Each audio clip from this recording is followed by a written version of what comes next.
BBA, BCA, BCom computer కోర్సులో 100% placement లభించే ఏకైక డిగ్రీ కాలేజ్ కూకట్పల్లిలోని ఐక్రియేట్ డిగ్రీ కాలేజ్. నమస్తే, వెల్కమ్ టు సుమన్ టీవీ.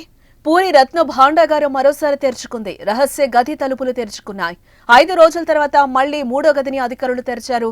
మూడో గదిలో ఉన్న సంపదను పెట్టెలో భద్రపరిచి స్ట్రాంగ్ రూమ్ లో తరలించేందుకు ఏర్పాట్లు జరుగుతున్నాయి. రహస్య గదిలోని విలువైన వస్తువుల్ని తాత్కాలికంగా ఏర్పాటు చేసిన స్ట్రాంగ్ రూమ్ కు తరలించనున్నారు. ఆ గదిని తెరుస్తున్న కారణంగా భక్తుల ప్రవేశాన్ని నిలిపివేశారు. రహస్య గది నుంచి సొరంగ మార్గం ఉందని జరుగుతున్న ప్రచారంపై కూడా కాసేపట్లో స్పష్టత వచ్చే అవకాశం కనిపిస్తోంది.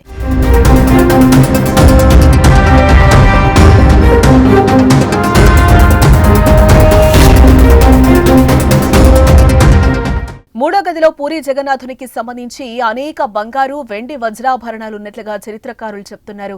రత్నాలు, కెంపులు, పసిడి ఆభరణాలు, కిరీటాలను ఈ రోజు కమిటీ పరిశీలిస్తుంది. మొన్న ఆదివారం పూరి జగన్నాథుని ఖజానా గదిని తెరిచిన కమిటీ ప్రతినిధులు కేవలం పెట్టెలు, అల్మారాలు ఉన్నట్లు చూశారు. కానీ వెనక్కొచ్చారు. ఆదివారం మళ్లీ ఆ రహస్య గదికి సీల్ వేశారు.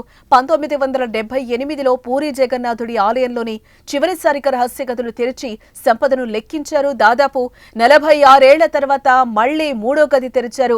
ఆలయంలో రహస్యంగా ఉండే ఈ గది భక్తులకు కనిపించదు. శతాబ్దాల కింద నిర్మించిన ఈ ఆలయంలో ఎంతో మంది రాజులు విలువైన ఆభరణాలు, మణిమాణిక్యాలు కానుకగా అందచేసినట్లుగా సమాచారం. యుద్ధాలు చేసి శత్రురాజుల వద్ద సంపద స్వామివారికి సమర్పించుకున్నట్లుగా చెప్తూ ఉంటారు.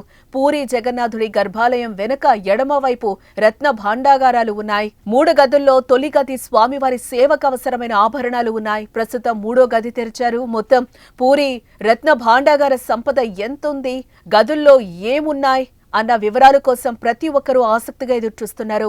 లెక్కింపు తర్వాత దీనిపై క్లారిటీ వచ్చే అవకాశం కనిపిస్తోంది.